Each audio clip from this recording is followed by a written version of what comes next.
कुछ लोग सड़क पे कर रहे थे, पकड़ गए। कितना एडवेंचरस आदमी रहा होगा, वो भी एक्सप्रेस वे। मतलब सलाम है बहादुरी को, मतलब एकदम जैसे कहते हैं कि भाई पराया धन पराई स्त्री पर नजर मत डालो, ये आदत बुरी है, ये आदत बदल डालो। ये थाईलैंड पूजा करने आते हैं क्या लोग?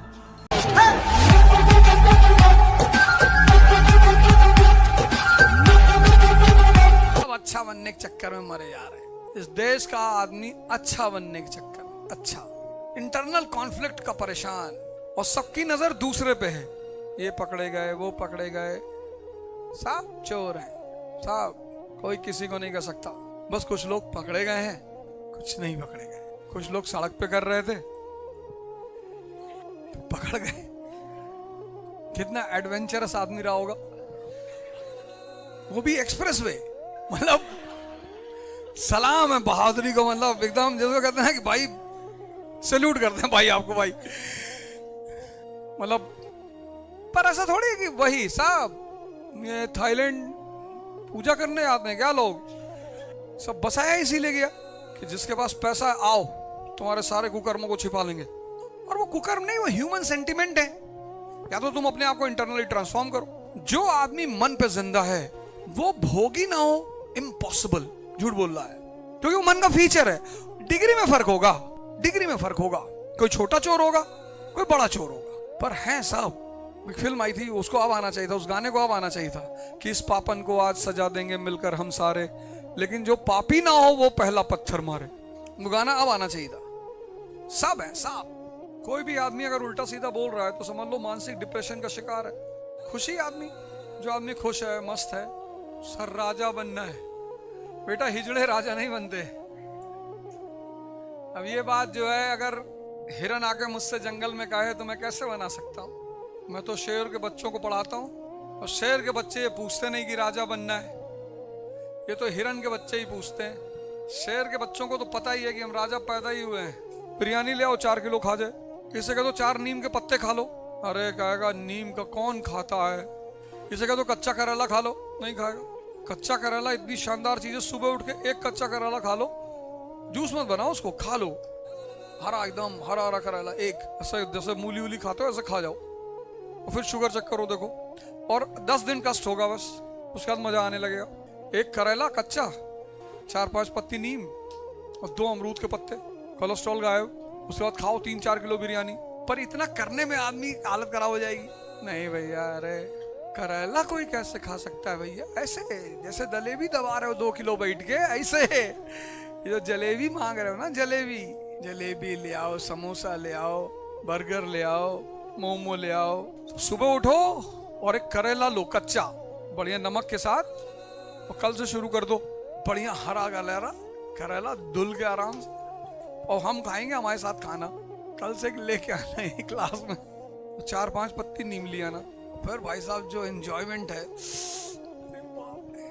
जामुन के बीज और करेले के बीज बहुत मिराकुलस होते हैं। 3 चीज बहुत मिराकल का काम करती है डायबिटीज में। एक तो छोटी छोटी पीली सीड्स होती हैं, वो मेथी के दाने, पर वो जीएम मेथी नहीं, आजकल जेनेटिकली मॉडिफाइड मेथियां आती हैं, वो तब कुछ फायदा नहीं करती। मेथी महकनी चाहिए, पर ऐसा थोड़ी 1 चम्मच मेथी खा के 3 किलो जलेबी खाओगे, ये भी नहीं है। हम एक साहब से मिलने गए तो उनके पीएस ने मुझसे कहा, अभी 10 दिन पहले की बात, तो उनके पीएस ने मुझसे कहा, मिस्टर रोजा, मैंने कहा 5 minutes only, only 5 minutes, you have only 5 minutes, after 5 minutes I'll give you the sign from outside, you just come out। मैंने कहाँ पढ़े हो? oh I'm from बाहर से पढ़ा हूँ। अच्छा क्यों? मैंने कहा भारत का मतलब क्या होता है? मैंने कहा तुम विचार करो, मैं आता हूँ अंदर से। तो मैं जिस आदमी से मिलने गया था, मैंने उससे 5 मिनट बाद कहा कि your PS has said to me that I have only 5 minutes। oh बोला who is this PS bloody, you sit down।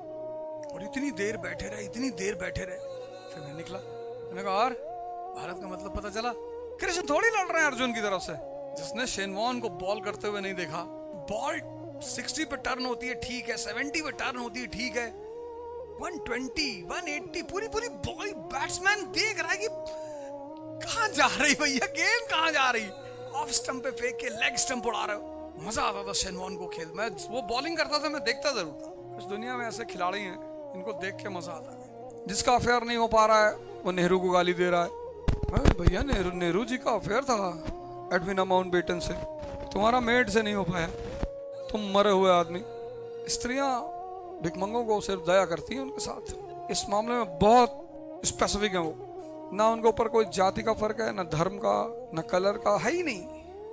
वो ये सब मानती ही नहीं, जाति धर्म अच्छाई, कि हम बीड़ी नहीं पीते, तू अस्थमा का पेशेंट, तू क्या पिएगा वे बीड़ी।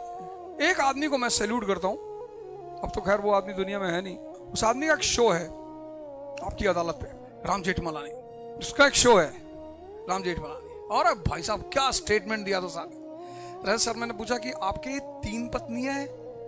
हाँ बोला है, and all my 3 wives are more happy than your single wife.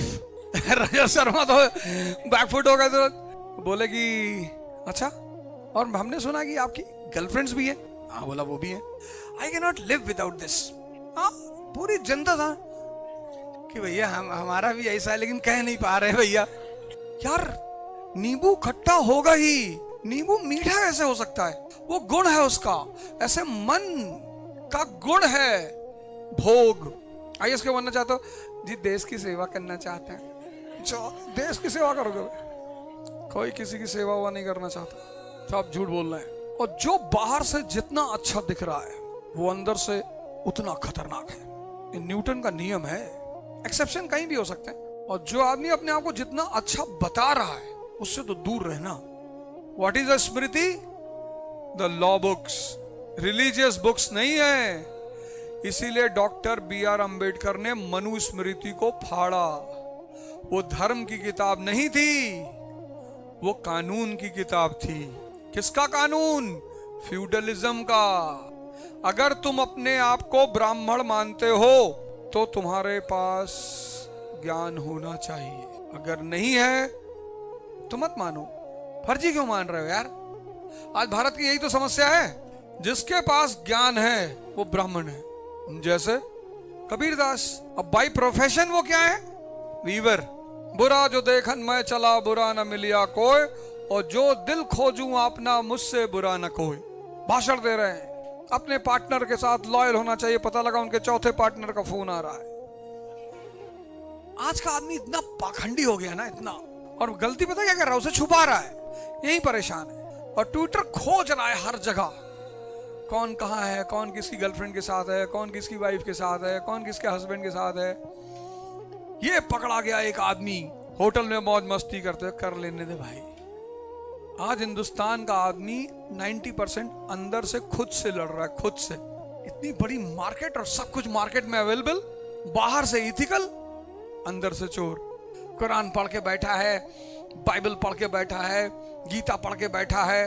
पराया धन पराई स्त्री पर नजर मत डालो, ये आदत बुरी है, ये आदत बदल डालो। अब ये तो चल रहा है दिल में और मन में, और अंदर एक लड़ाई चल रही जबरदस्त बहुत। आज तो पढ़े लिखों की संख्या बढ़ गई, उतनी समस्या भी बढ़ गई। 1950 में इतने पढ़े लिखे लोग नहीं थे, लेकिन समझदार बहुत। प्रलाचा, पंचायत के प्रलाचा। लेकिन चौथे सीजन में भाई विनोद ने बहुत जबरदस्त एक्टिंग, मान गए। कोई उस आदमी के सामने खड़ा ही नहीं हुआ। हम गरीब हैं लेकिन गद्दार नहीं है, इसीलिए तुम गरीब हो, क्योंकि अमीर होने की पहली एलिजिबिलिटी ये गद्दारी है। तो पहली एलिजिबिलिटी अमीर होने की गद्दारी है। 2014 से पहले कितने लोग कांग्रेस में थे, इसमें थे, उसमें थे, सब छोड़ छाड़ के रूलिंग पार्टी में आ गए, सब मौज कर रहे हैं। बता रहे पहले तो गवर्नमेंट थी ही नहीं, पहले तो बहुत बुरा हाल था इंडिया का। India got independence in 2014। पता नहीं कैसे वो दोबारा लौट कर आएंगे। आ जाएंगे, बड़े लोगों की सबसे बड़ी खासियत होती है उनकी आंख में पानी नहीं होता, फिर आ जाएंगे वापस। पता नहीं क्या हमारे दिमाग पे चढ़ गया था, उस वक्त कुछ समझ में नहीं आ रहा था। मेरी वाइफ भी मुझे समझाती थी, पर मुझे बहुत दौरे पड़ते थे और पता नहीं क्या हो गया था। फिर पब्लिक उनके पीछे हो जाएगी कि भैया बीमार हो गए थे। गरीबी सिर्फ इसलिए आदमी को होती है क्योंकि उसको बेइज्जती का बड़ा डर होता है। जिसको बेइज्जती का डर है वो गरीब रहेगा। और जो बेइज्जती को अपनी बपौती समझ लेता है कि बेइज्जती नहीं हुई तो समझ लो कुछ हुआ ही नहीं जिंदगी में।